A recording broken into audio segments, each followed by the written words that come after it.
जय हिंद। आप सभी लोग का मैं यशस्वी इंस्टीट्यूट के क्लास में स्वागत करता हूँ। जैसा कि मैंने अभी कुछ दिन पहले आपसे कहा था कि मैं आप सभी लोगों को यशस्वी इंस्टीट्यूट की तरफ से मेडिवल एंड मॉडर्न हिस्ट्री पढ़ाने जा रहा हूँ। मेडिवल एंड मॉडर्न हिस्ट्री पढ़ाने का जो हमारा स्कोप है, जो हमारा टारगेट इसलिए है क्योंकि हम यशस्वी इंस्टीट्यूट की जो फैकल्टी है, ये हमेशा सब्जेक्ट्स में इंटरेस्ट पैदा करती है और एक ऐसा सब्जेक्ट है, ऐसा टॉपिक मैंने चुना है जो कि हमारे युवाओं को इस चीज़ से दूर कर रही है और फिर आगे चल कर के हमारे युवा उसी चीज़ को पढ़ते हैं और काफ़ी टाइम वेस्ट कर देते हैं।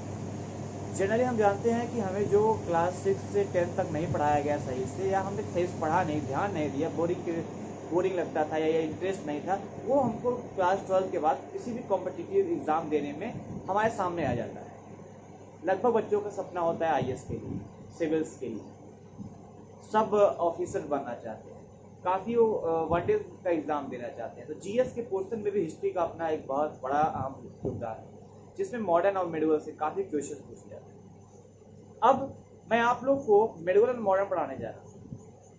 अब मेडिवल एंड मॉडर्न कहेंगे प्रिंस सर पढ़ाने जा रहे हैं। आज तक तो प्रिंस सर को हमने साइंस पढ़ाते हुए देखा।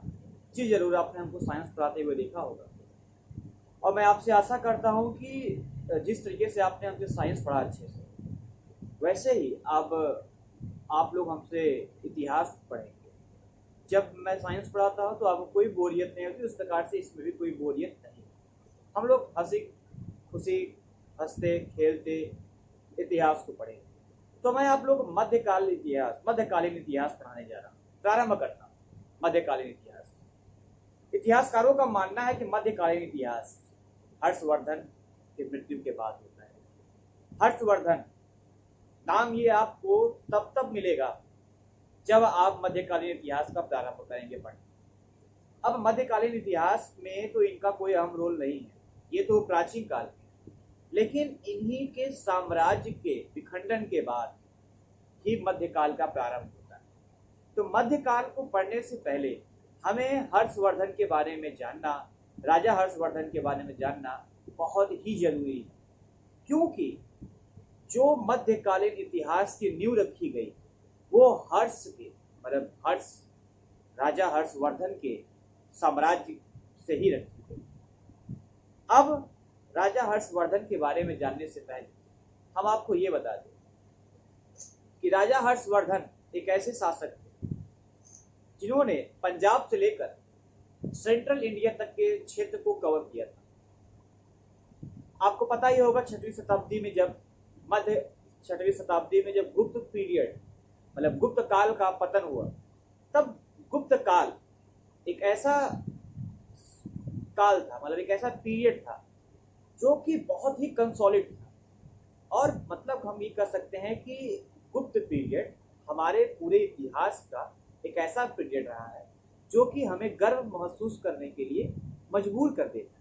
हम गर्व करते ही, लेकिन जैसे ही गुप्त पीरियड का पतन होता है, वैसे ही पूरा का पूरा गुप्त साम्राज्य छोटे छोटे स्वतंत्र साम्राज्यों में, स्वतंत्र किंगडम्स में, इंडिपेंडेंट किंगडम्स में अलग हो जाते हैं। उसी के चलते एक जो आज हमारा हरियाणा देश है, हरियाणा राज्य है, हरियाणा को उस समय हर्षवर्धन के पिताजी अपनी राजधानी बनाए हुए। अब हर्षवर्धन के पिताजी कौन है? तो आप यहाँ देख रहे हैं हर्षवर्धन के पिता प्रभाकर वर्धना। प्रभाकर वर्धना जो थे वो हरियाणा, जो उस समय किस नाम से जाना जाता था आप देख सकते हैं, जो उस समय थानेश्वर के नाम से जाना जाता था। थानेश्वर जो था, थानेश्वर उस समय का हरियाणा था, मतलब हरियाणा का नाम उसमें थानेश्वर था। तो प्रभाकर जी ने क्या किया था? प्रभाकर ने अपने साम्राज्य का जो राजधानी बनाई वो थानेश्वर बनाई। मैंने आपको पहले ही कहा कि गुप्त पीरियड जब अलग हुआ, जब उसका पतन हुआ, तो उसका साम्राज्य कई स्वतंत्र साम्राज्यों में अलग हो गया, जिसमें एक साम्राज्य इनके पिताजी का था, प्रभाकर वर्धना। अब प्रभाकर वर्धना के बारे में बताया तो वर्धना डायनेस्टी के ये सबसे पहले राजा थे। अब आप यहां समझिए, वर्धना डायनेस्टी के ये सबसे पहले राजा थे। अब इनके जो बड़े पुत्र थे, इनके बड़े पुत्र का नाम था राज्यवर्धना।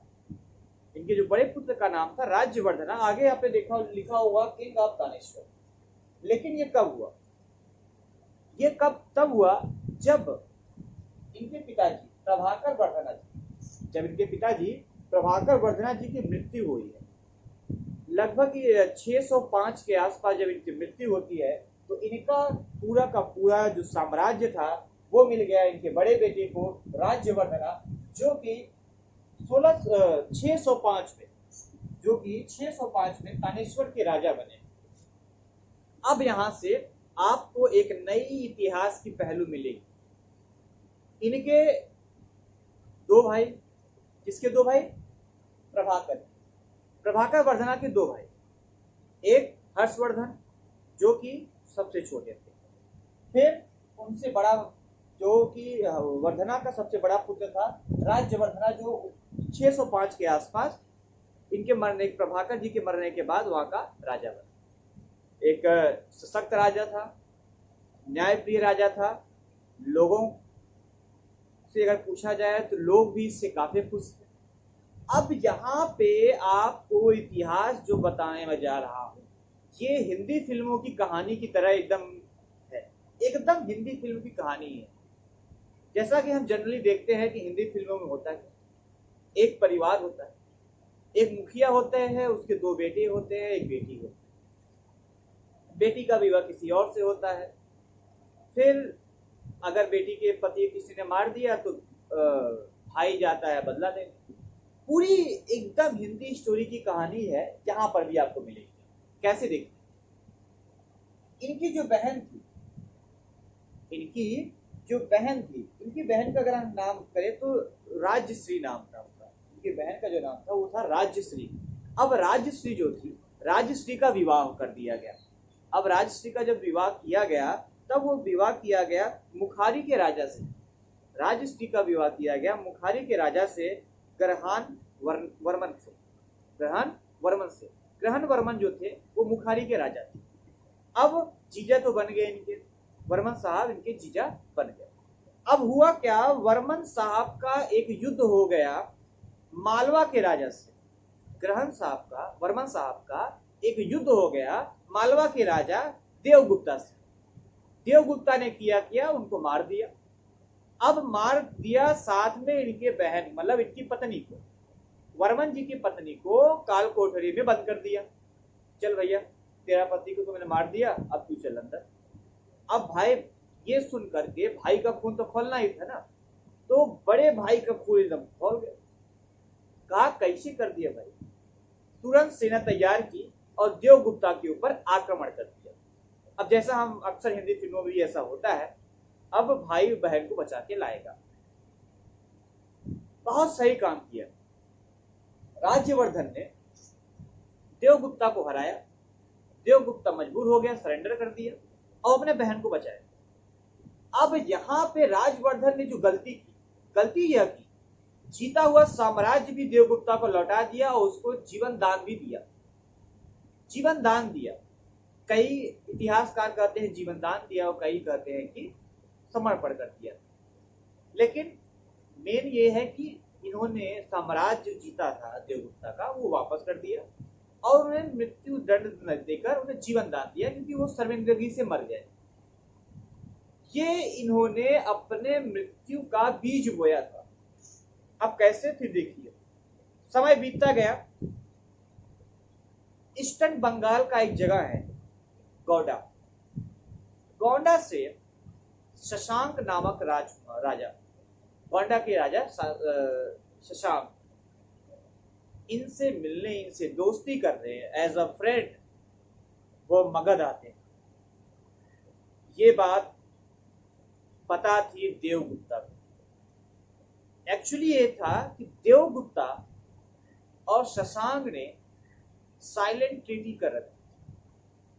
इनके बीच में पूरा विचार बना हुआ था। इन्होंने गुप्त तरीके से ये अपने को ये बना कर रखा था, प्लान था इनका कि शशांक उनके यहाँ जाएंगे दोस्त बनकर और उन पे वार करेंगे। और कुछ ऐसा ही हुआ। शशांक ने जिस प्रकार से मालवा के राजा देवगुप्ता के साथ संधि की हुई थी, और वो संधि किसी को नहीं पता था, यहाँ तक कि हमारे राज्यवर्धन जी को भी नहीं पता था। राज्यवर्धन ने दोस्त समझ कर मालवा में मगध में रखा। मौका मिलते ही राज्यवर्धन का मर्डर कर दिया गया। किसके द्वारा? शशांक के द्वारा। अब फिल्म की एक नई कहानी लिखी, फिर शुरू होती है हिंदी फिल्म की कहानी। छोटे भाई को पता चला, छोटा भाई बौखला उठा, बिना कुछ सोचे समझे क्षणिक देर करते हुए शशांक के ऊपर आक्रमण की तैयारी हुई। लेकिन उस आक्रमण का कोई भी निष्कर्ष नहीं निकला और हर्षवर्धन को वापसी करना पड़ा। 16 साल की उम्र में हर्षवर्धन ने पूरे साम्राज्य को संभाला और वहां के राजा बनाए गए।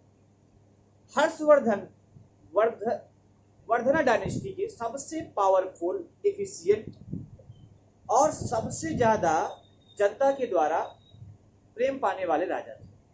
क्योंकि गुप्त पीरियड के पतन होने के बाद केवल हर्षवर्धन ही थे जिन्होंने पंजाब से लेकर के सेंट्रल इंडिया तक के भाग को जीत लिया। पूरे सेंट्रल इंडिया से लेकर पूरा इनका कब्जा बन गया था, कुछ उस प्रकार से जिस प्रकार से गुप्त के समय में हुआ करता। जनता इनसे खुश हुई और इन्हें महाराजा का पद मिला, इन्हें टाइटल मिला महाराजा का। ये महाराजा हर्षवर्धन के नाम से फेमस है।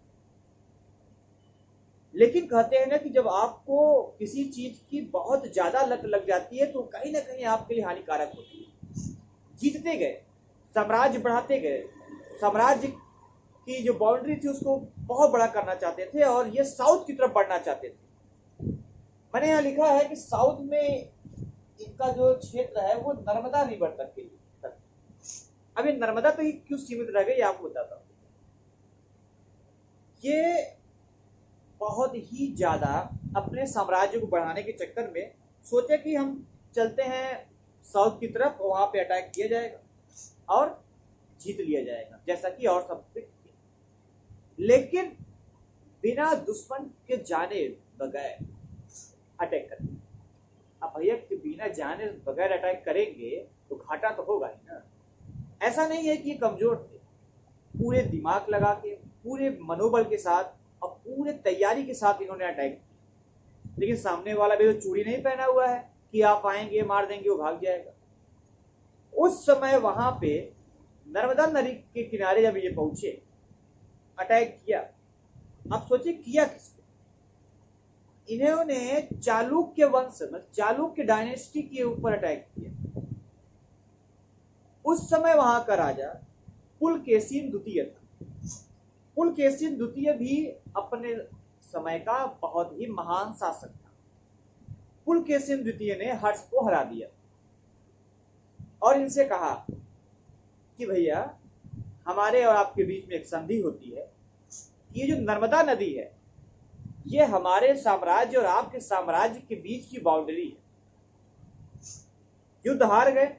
युद्ध हारने के बाद जो ट्रीटी हुई उसमें यह कहा गया कि नर्मदा रिवर हमारे और आप चालुक्य साम्राज्य और वर्धना साम्राज्य के बीच की एक बॉर्डर हो, ना आप इसको पार करेंगे और ना हम इसको पार करेंगे। ठीक है। उसके बाद ये वहां से वापसी कर गए। अब वापसी करने के कुछ समय बाद जब ये वापसी किए तो कुछ समय बाद क्या हुआ,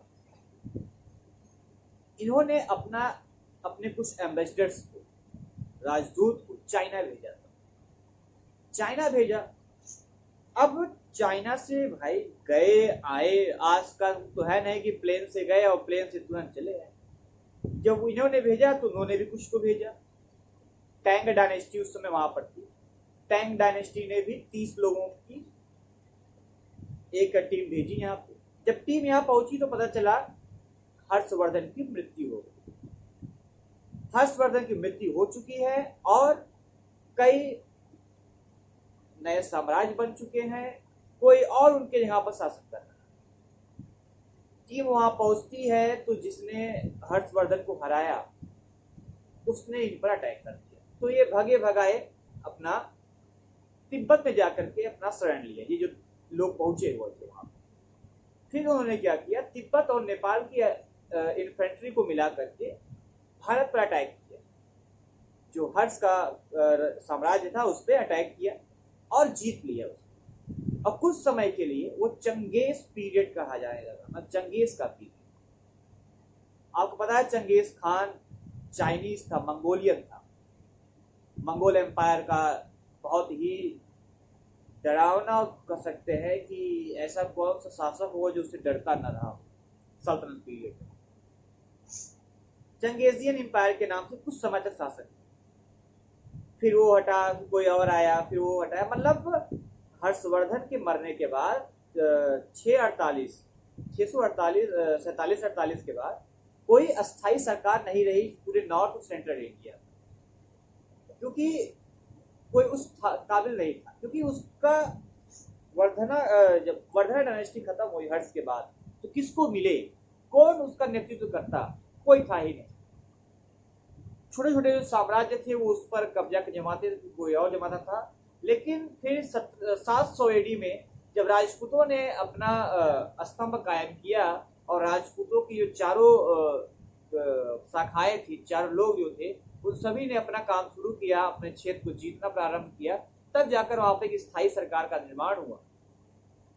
अब मैं आपको ये बता रहा हूं, हर्ष के बताने का मेन कारण यह था कि हर्ष के मरने के बाद मध्यकाल का नींव रखा, क्योंकि हर्ष का ही जो साम्राज्य था वही बटा और मध्यकाल के छोटे छोटे स्वतंत्र राज्य बने। चाहे गुर्जर प्रतिहारस की बात हम लोग करें, किसी की भी बात कर ले, अभी हम लोग सबके बारे में बहुत ही बाकायदे से पढ़ेंगे। बस मेरा आज की क्लास का मोटो यही था कि मैं आपको हर्ष के बारे में थोड़ा बता सकूं, क्योंकि ये नाम जो है बार बार आपके दिमाग में आता रहेगा। तो हर्षवर्धन जो थे, हर्षवर्धन की वजह से ही पूरा सेंट्रल इंडिया से लेकर पंजाब तक इनका जो क्षेत्र था वो ईस्ट में भी था। कहां तक? कमरूपा, कमरूपा नामक जगह ईस्ट में भी ये थे, नॉर्थ में पूरा इनका था ही, नॉर्थ वेस्ट में भी ये थे। तो मिला जुला कर हम ये कह सकते हैं कि इनका जो साम्राज्य था, अगर हम इनके लिखित तौर पे जो प्रमाण मिलते हैं उसमें ये कहा गया है कि यह न्यायप्रिय व्यक्ति थे। इनके साम्राज्य में सब कुशल मंगल से थे, खेती किसानी सब कुछ बहुत अच्छे से होता था, बाहरी देशों के साथ संबंध भी इनके अच्छे थे। इनके समय में एक चाइनीज ट्रेवलर आया था, जुआन ने कई बार इनके बारे में तारीफ, अपने लेख में इनके बारे में कई तारीफ। और एक बात और आती है कि हर्षवर्धन किस जाति से बिलोंग करते हैं, तो चाइनीज ट्रेवलर ने भी लिखा है और बाणभट्ट ने इनकी बायोग्राफी हर्षचरिता में भी लिखा है कि ये वैश्य थे। ये क्या थे? ये वैश्य थे। इनकी जो धर्म था वो हिंदू धर्म था, जाति इनकी जो थी वैश्य है। तो आई होप कि एक कंसेप्ट हमको क्लियर हो गया है कि अब ये जो एंशियंट का खात्मा था, अब इसके बाद से ही हमारा प्रारंभ होता है मेडिवल की नई शाखा, जहां हम लोग अगले वीडियोस में पढ़ेंगे कि किस प्रकार से हर्ष के साम्राज्य को अलग कर करके छोटे छोटे कई साम्राज्य बनाकर मध्यकालीन इतिहास का प्रारंभ होता है। आपको एक चीज और बताना चाहूंगा कि हर्ष का जो राजधानी थी कन्नौज, जो कि मॉडर्न यूपी है, इसके लिए भी काफी युद्ध हुआ, काफी लंबा संघर्ष हुआ, क्योंकि कन्नौज एक ऐसा जगह था जहां पे गंगा और यमुना दोनों नदियां मिलती थी। अब गंगा यमुना है तो व्यापार के लिए भी एक क्षेत्र बहुत ही ज्यादा महत्वपूर्ण था, सांस्कृतिक रूप से धार्मिक रूप से भी ये क्षेत्र बहुत महत्वपूर्ण था। इसीलिए इसको जीतने के लिए काफी संघर्ष किया गया, लेकिन ये किसी के हाथ में लंबे समय तक नहीं रही। इसके बारे में भी हम लोग बात करेंगे। कुछ चीजें मैंने यहाँ पर लिखी हुई है, एक बार हम इसको रिकैप कर लेते हैं। जैसे मैंने आपको कहा कि 606 में ये राजा बने और 647 में इनकी मृत्यु हुई। वर्धना डायनेस्टी के सदस्य थे। वर्धना डायनेस्टी के जो सबसे पहले मेंबर थे वो इनके पिताजी प्रभाकर वर्धना थे। इन्होंने पूरे नॉर्थ इंडिया में रूल किया। अब प्रभाकर वर्धना की जो अचीवमेंट थी, उन्होंने अल्कोन हुना नामक एक इन्वेडर था, एक लुटेरा था, जो कि अपने समय का बहुत बड़ा ताकतवर सेना लेकर के वो लूटपाट करता था, इन्वाइट करता था। इन्होंने प्रभाकर वर्धना ने इसको हराया था। प्रभाकर वर्धना के तीन बेटे मतलब इनको तीन पुत्र थे, 2 पुत्र एक पुत्री थी, 3 बच्चे थे। बड़े बेटे का नाम राज्यवर्धना, छोटे बेटे का नाम हर्षवर्धना और बेटी का नाम राजसी, जो कि थानेश्वर का राजा था। अगर इनकी एम्पायर की हम बात कर लेते हैं तो नॉर्थ और नॉर्थ वेस्टर्न इंडिया में इन्होंने पूरा शासन किया। ईस्ट में ये कमरूपा तक थे, साउथ में ये नर्मदा नदी तक थे। अभी मैंने आपको पीछे कहानी बताई। इनके समय में चाइनीज ट्रेवलर जुआंग आया था, जो कि अपने लेखों में इनकी काफी तारीफ कर रहा था। बायोग्राफी इनकी बाणे भट्ट ने लिखी है, जिसका नाम है हर्षचरित। टॉपिक तो एंशिएंट का है। अगर आपको और जानकारी चाहिए तो आप एंशिएंट की किताबों को पढ़िए। मैं कल से या अपने नेक्स्ट वीडियो से अब हर्ष के बिखरे हुए साम्राज्य को एक करने का प्रयास करेंगे मध्यकालीन इतिहास के रूप में। तो आशा करता हूं कि मेरी इतिहास की आपको पहले ही वीडियो पसंद आई होगी। अगर आपको पसंद आई हो, अगर आपको कोई सुझाव भी देना हो तो आप कमेंट बॉक्स में जरूर लिखें, मैं उसमें सुधार करूंगा। और आशा करता हूं कि आप सब इस वीडियो को पसंद करेंगे, लाइक करेंगे, शेयर करेंगे और सब्सक्राइब करिए, क्योंकि समय के साथ मैं आपके साथ आपको कुछ और ऐसी चीज दूंगा जो कि आपके लिए बहुत ही ज्यादा इंपॉर्टेंट होगी। तब तक के लिए जय हिंद।